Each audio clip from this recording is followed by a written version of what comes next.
Hi, welcome to my channel Move Beautifully with Hilda. I'm Hilda and I'm going to take you through a series of posture correction exercises for beginners for all of us. Let's get started.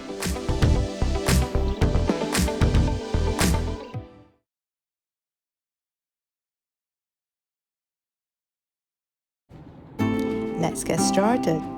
Find a chair with a harder surface, not a soft pushy one, because we want to be able to feel our sit bones and keep our spine elongated as we do this exercise here. Now you can interlace your fingers and place both palms behind your neck. And from here you're going to arch backwards a little bit and just rest your neck on your palms. Imagine it's resting on a hammock. So open up your chest and your armpit. Look diagonally up and just rest. So make sure you're connected to your sit bones in the sitting position here.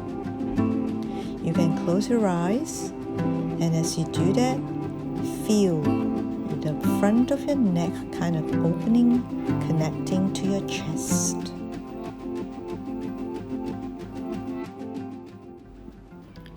Feel where your body is, your upper spine. Allow your head to rest back. Continue to open your chest and stay this way to relax. Relax your neck, your head into your palms for a good 20 counts, 30 counts, whatever you feel like. Continue in this position and we will start to do a side bend. With a small range of motion, you're going to bend one side of the upper spine to another in deliberate pace. Make sure your head is still resting on your palms. This way your chest can open up. As you side bend, do open up the side of your ribs.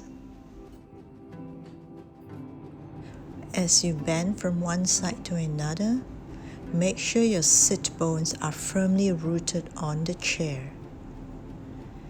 If you're side bending to the right, just make sure your left sit bone is not hiking up, and vice versa. Each time when you side bend, feel yourself going deeper, opening up the ribs on the opposite side. Again, do this for about 20 or 30 counts on each side.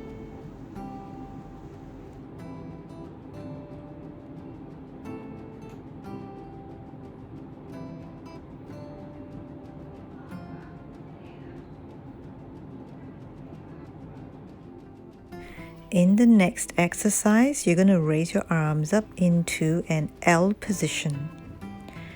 And from here, you're going to do an arch and curl of the spine in the upper region. As you curl the vertebra under your neck. As you arch, feel like somebody is pushing the area between your shoulder blades forward. Now make sure that your upper spine is involved in the movement and that you're not just dropping your neck or tilting your head behind. The range of motion is not big, but this little bit is enough to mobilize the tight areas on the upper spine that we don't usually move. So if you are looking at it from the front, just imagine the one line across from right to left and left to right, which is your collarbone. So as you arch back, imagine your ribs opening at the front, and as you curl, your ribs are closing at the front. Note that your elbows are very passive here. They are just following the spinal motion. Your elbows and your palms are just following along, closing as your spine curls and slightly opening as your spine arches. So here, just pay attention to the synchronicity of your palms, your elbows, and your whole head and neck in relation to the spinal motion. Again, keep to a small range of motion. We want to move integratedly here. I'm going to show you this from the side. Reach your arm out, fingers stretched out and palm faces down. Rotate your arm in the shoulder joint and bring it back to have your palm faces back. And from here, slowly rotate it the other way. Bring your arm to the front, but your palm still faces back. So keep bringing your arm back and forth, rotating it in different way, but it always ends up facing back. Your pinky finger points upwards. This allows the arm to rotate freely in the shoulder joint. Imagine wringing the towel dry. It is wringing out all the knots and tightness in our shoulder joint. Continue to do this and increase the range of motion, going a little bit more forward with your palms face back, a little bit more backward with your palms faces back as well. It's important to get the choreography right because we need to be able to scoop our arm in the shoulder joint. What does that mean, scoop? That means rotating your arm back and forth as you bring the palm to face out in each direction. Imagine your pinky finger scooping as you bring to the front and scoop again as you bring to the back. And imagine your whole arm wringing dry in the shoulder joint, releasing itself from the tightness and the knots in the joints area. This is really helpful to begin to give us an upright posture. It's because all the tightness in the shoulders area tend to pull us down and forward. By wringing our arm in the shoulder joints, i.e. releasing the tightness there with rotation, we are gradually releasing the shoulders from the tightness that will pull us down. As a result, we can stand more upright or sit more upright. Continue to scoop with your pinky pointing upwards as you go back. Change the direction of scoop and bring your pinky upwards again as your arm goes to the other direction. If you feel your arms are hanging or flinging, then try to slow down and focus on the scooping of the palms, because this way we can be sure that we are rotating the arm. We are not just flicking the arm. The next one is what I call arm and shoulder dance.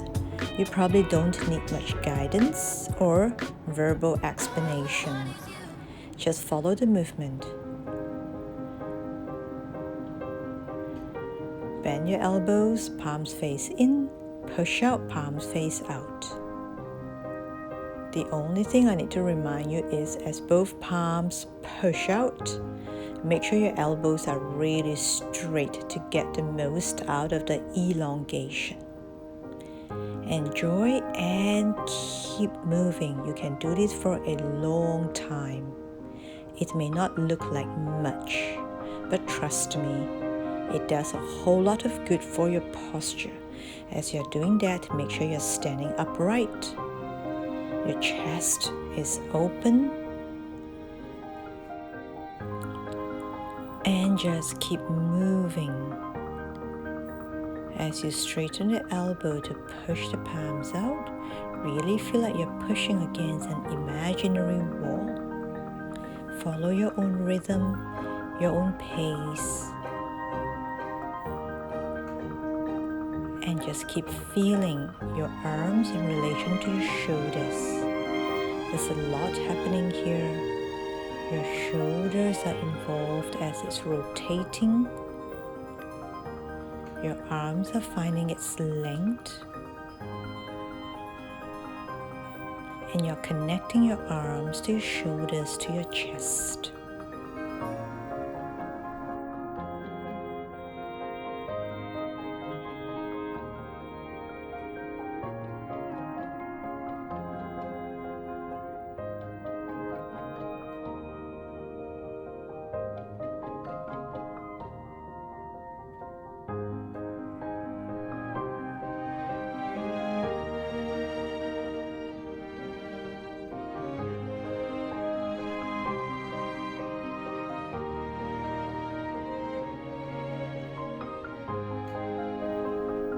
Put on some music, your favorite ones, and just keep doing this movement.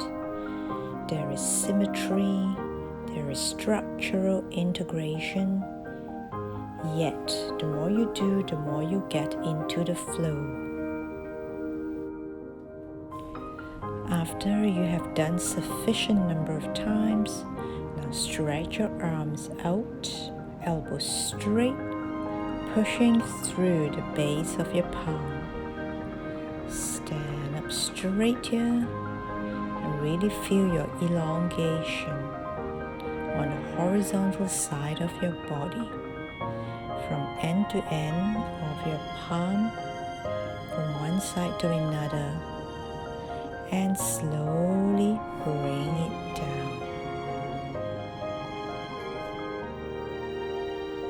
Postural exercises also need to involve our legs. So stand, find our footing and the right distance, and slowly bring one leg to place on a chair or a low table. Make sure the hips are balanced from side to side, they're not hiking up.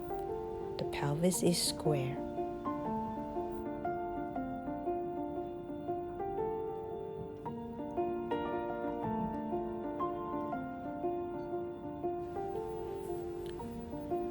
Try to straighten your legs more by flexing your foot, like you're pressing your heels forward and stretching the back of the knee. Make sure your standing leg is really giving you support. And from here, put both hands on the leg that is stretched out front and slowly brush it forward. As you brush, just imagine it going straighter, and then have your arms raised up and down. Again, slightly brush it forward. You can curl your spine a little bit and scoop your arms up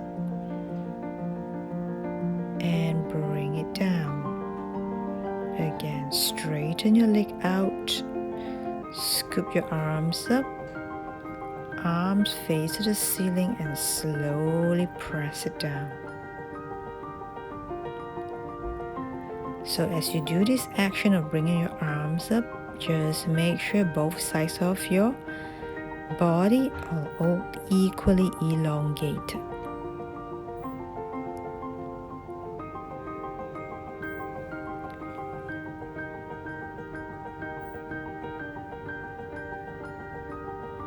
You can keep your arms stretched out to challenge your balance a little bit, and to do that we will have to elongate our spine and really straighten out the legs. Now we're going to repeat the whole sequence on the other leg. So make sure you straighten your leg out, heel pushes forward, and this time check and see if there's any difference between this side and the first side.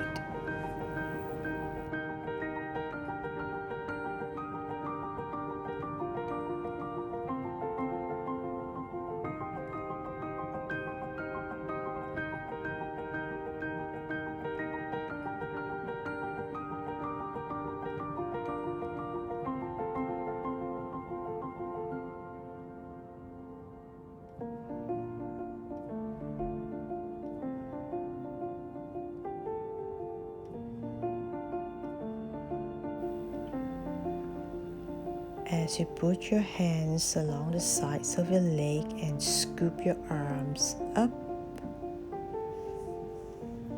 Again, make sure that you are not compromising the length of your legs. Each time you scoop your arms up, you'll be able to elongate your spine more.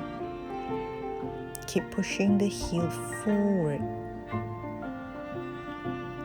The act of brushing along the sides of your leg will remind you to straighten it more.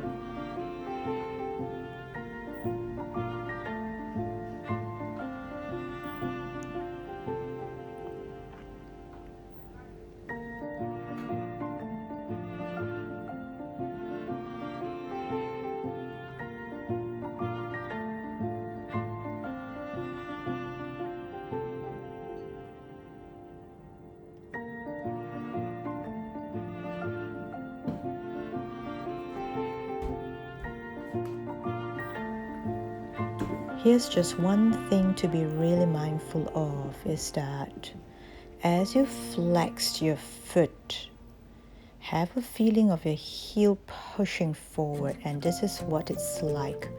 When you push your heel forward, the balls of the feet and your toes will pull back slightly. It's just natural. It will happen this way. And when this happens, you will feel the straightness across the back of your leg. Relax a little bit, and then from here try to flex again, and this time see if you can go a little bit more, opening up the back of the knee and straightening the leg even more. Try to see if the balls of your foot can go back just a little more.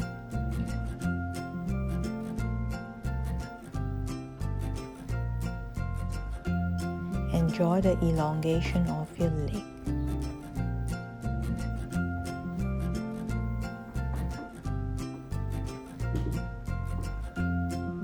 Change to the other side and repeat the same.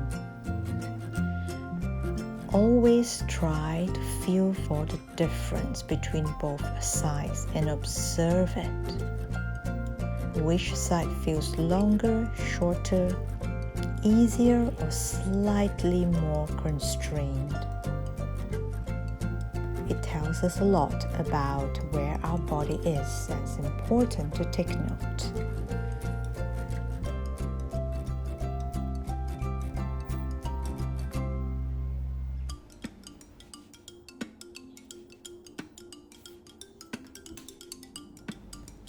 Strength of our legs and the straightness of it will give us the right structural integration to ensure that we are upright when we stand or walk. So posture happens not just in static position. We also need to keep it while we walk, and having strong hamstrings will support our spinal motion a lot, and is absolutely essential in helping us to keep our posture in its optimal form. How did that go for you?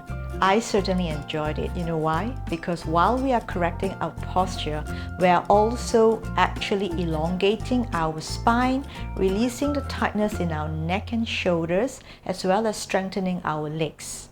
Why is it important to have these muscles and joints involved in posture correction? Because it's important to, first of all, loosen up the body, and then after that we strengthen it so that we can sit or stand tall. But we can have more of that in the coming videos. Firstly, let me know how this set of movements go for you. Leave me a comment in the section below, or any questions you might have regarding this, because I love to hear from you, and I love to have you join me in growing the channel. Do give me a thumbs up, subscribe. That's all I have for today, and thank you for your participation. Thank you for viewing. I will see you in my next video.